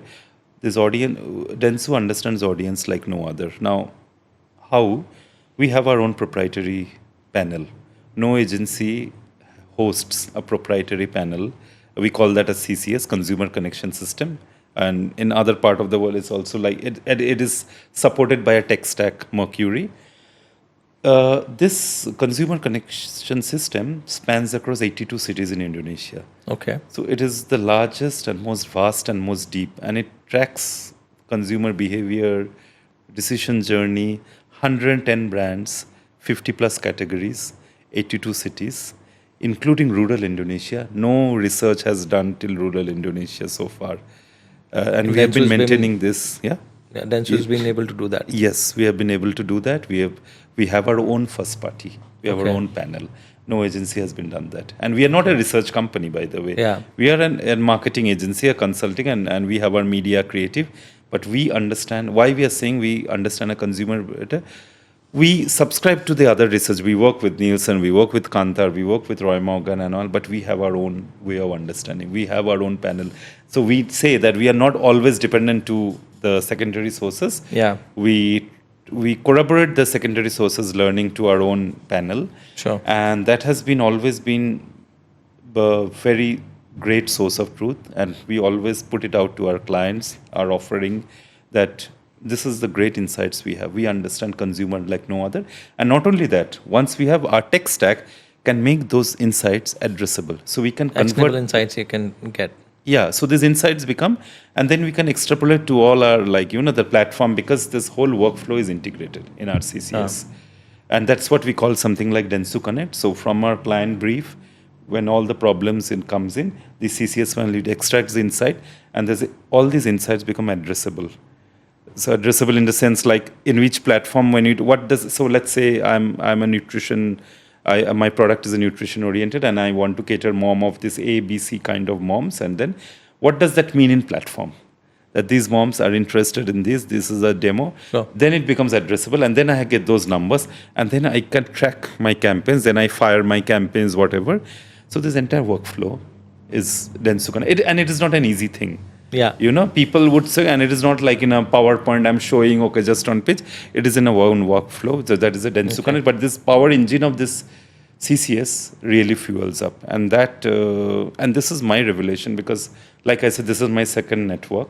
When I was in the other network, and that is a very big network, and I never realized that, because Dentsu never told about this is always they have it. Yeah. Do the same thing across, and it is consistent across markets.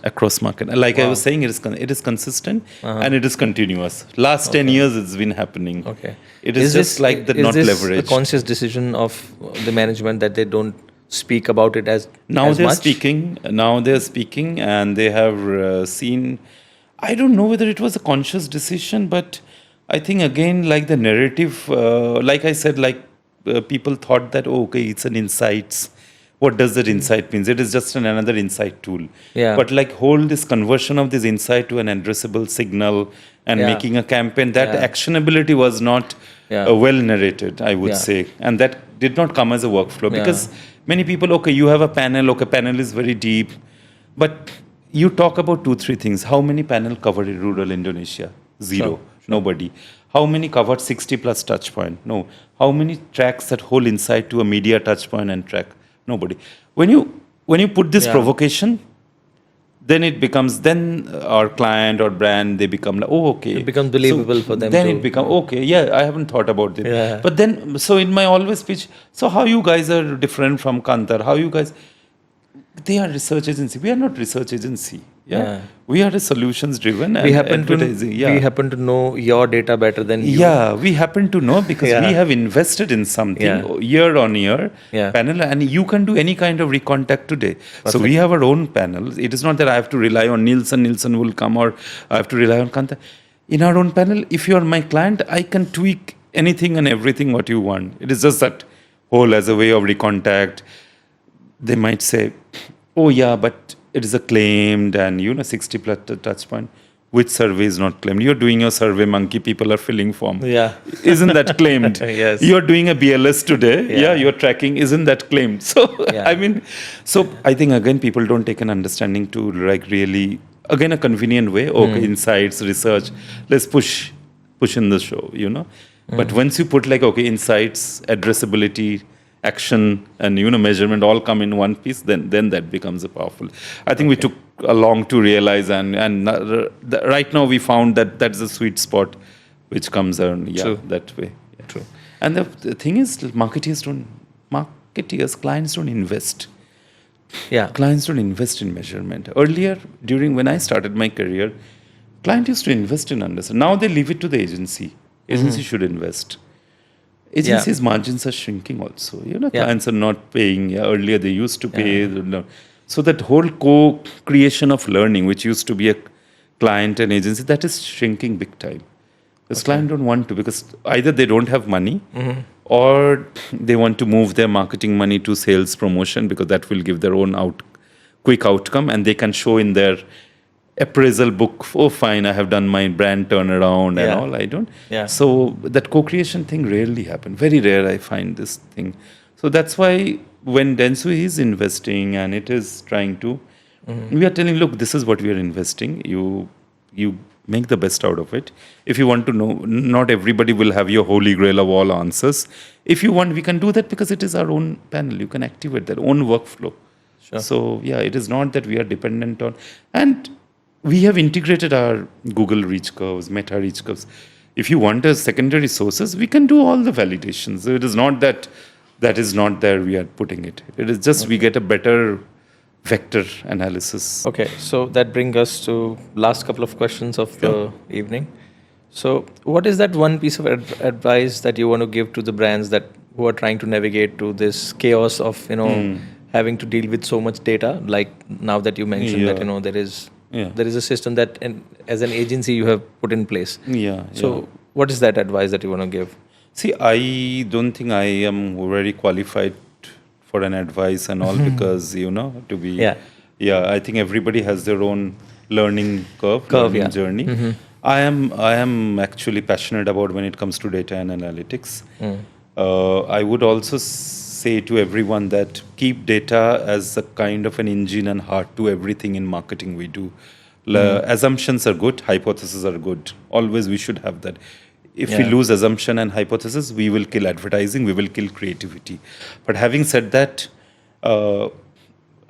use data for only validation. So we need to invest in certain basic pieces of data, which is maybe something which is mind metrics, what captures mind metrics, what captures advocacy metrics. So at least some kind of way of capturing, even if we cannot be like, oh, okay, my client has seen this ad, means that my campaign is working. My retailer at this zone has seen the ad. We can't be so frivolous on those. It used to be at certain point in time, not today. So that's why we need to be a little more. My advice would be keep data and analysis as a part of the engine of all decision making. Consumers have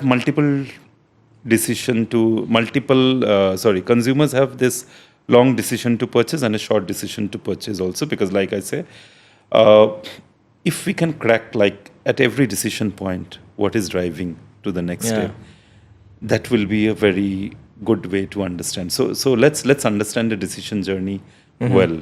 That is my advice. And then let's not shortchange like, okay, what is driving this? Like, let's be curious. I think if we don't have curiosity, creativity will not come in. And having data doesn't mean you cannot be creative. So I would say have Balance this both. great balance of creativity and have a great balance of data driven thinking as a whole. So that is the yin and yang. If we Yeah. kill those, because even on a data probing, you need to have a creative way. Even when we do this research and when we extract this insight, when we do this addressability, what do you think? If all that can be automated today, then there will be no role, right? But the creativity comes in a way that how you make this addressability to convert to an action. What message can be? That's where the creativity. So I would say try to, because like I said, data and I'm coming from a science background again. I'm into this advertising and I started to liking creativity. I'm not in creative, but it will never die. Creativity cannot, it is one engine which has kept the things going. Data can be automated, but data thinking still needs to be creative way of using data. So whatever tools, whatever tech stack, whatever playbook, everything you have, but at the end, the individual needs to be curious, needs to push themselves. That it all depends on how individual can drive change, and that is what I was talking about: the culture of curiosity, culture of confrontation, culture of challenges. Sure. So you challenge the norms, you confront the way, you be curious, and then the outcome will be very, very nice. And things, whatever, when you start to change, you will always face resistance. But when you're facing resistance, you think the best thing would come out of that. Yeah. There is some clients who encourage this culture of confrontation. And that client taught me that if you don't confront, so Indonesia as a country we call this gotong royong. We don't confront. It's an agreeable culture. Again, I don't want to stereotype again. I mean, but there is this company I have, there's also an FMCG. They used to teach this culture of confrontation. So they say if you don't confront, and I was also in a debate club, if you don't confront, you don't get the best out of it.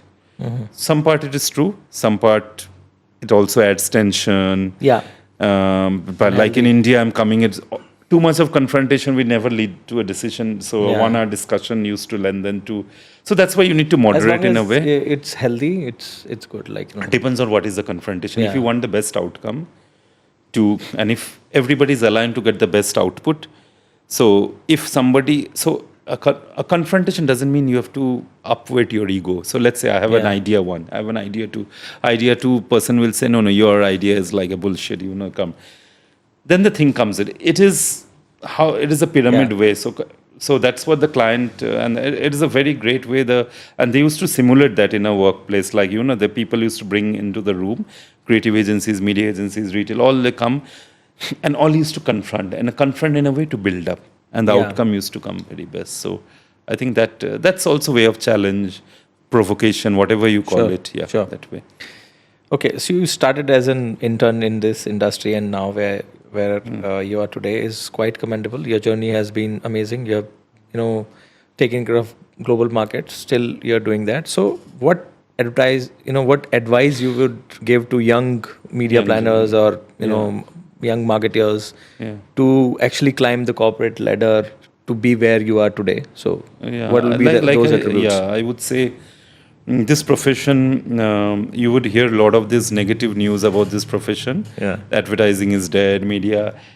It's not going to be dead. I have started saying many of my seniors used to media will be there for 3 years. Okay. It will be dying. Agency will shut down. I'm still with agency more than 2 decades.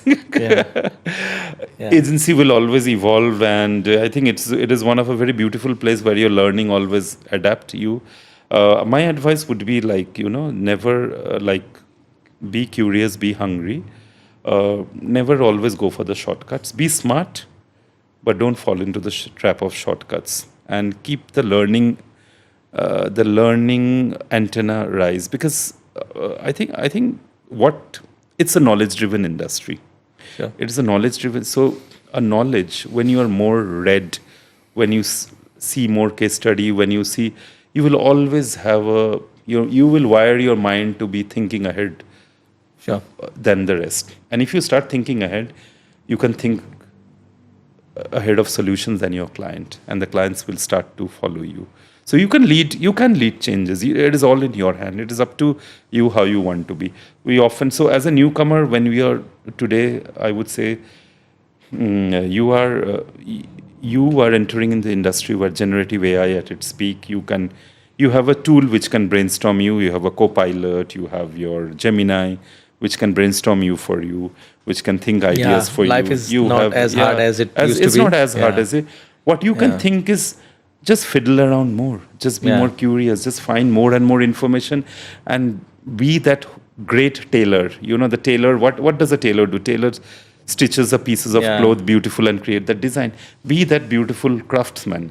So now a newcomer have all the abilities, all the tool to be the huge craftsmanship.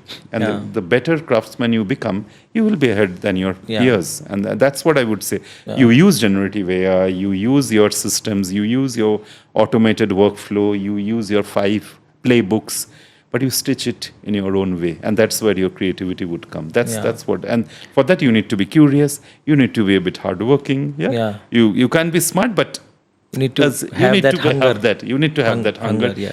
You need to have a mission. And like I said, what I started, like, you are there in the profession for some reason. So either you build something where, not a legacy or something, but you build your thing, something like that you can be something proud that on. you can be proud of. Like, why are you here for a reason? Something to validate your existence, or then I would say that I would leave that way. Because again, if I say do this, do that, 5 things you do, this, it has never worked for me. I always used to look up to people, look up to leaders, and I don't see the generation now look up to them. There is no looking up. You look across. This generation, we always have a broadcast way of looking up. You look across. You create your own learning. You curate your own. But make that learning very useful to your way. It can drive you. So that's... On that note, I think I'll bring one incident that happened with me when I joined media.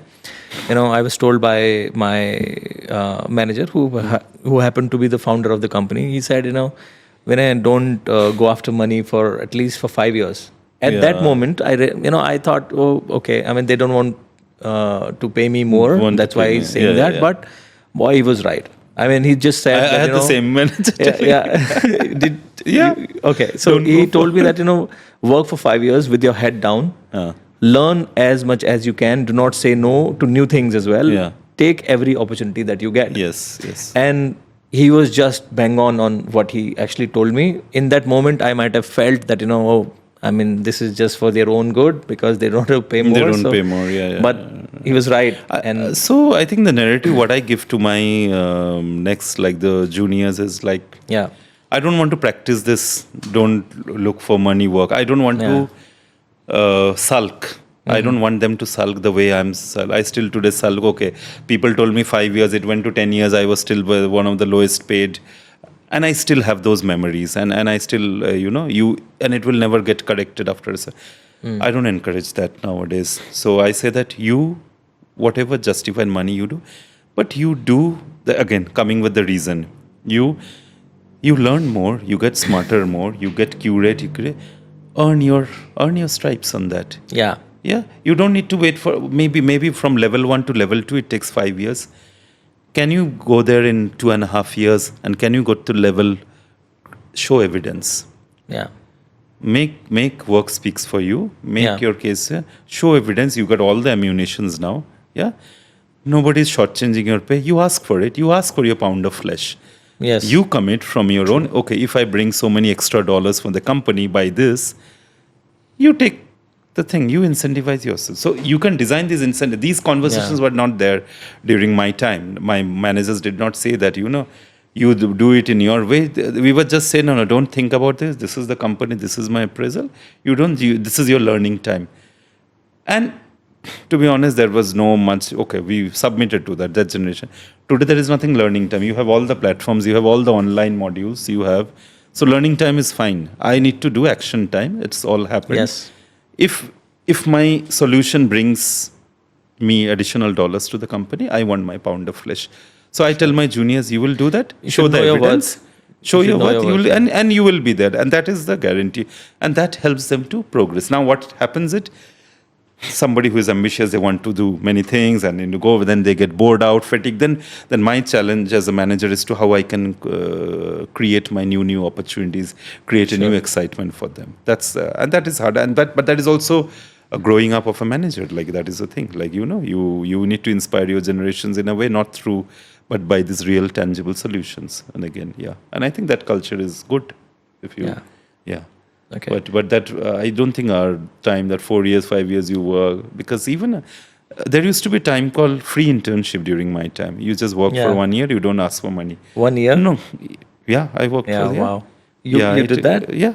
That was 2003-4, and this Hewlett Packard, I'm saying, and one of the agencies, there's no, now you just learn about audit bureau circulation, learn about this, you just don't. And that was a time when you actually wanted to learn something, you had to really dig in.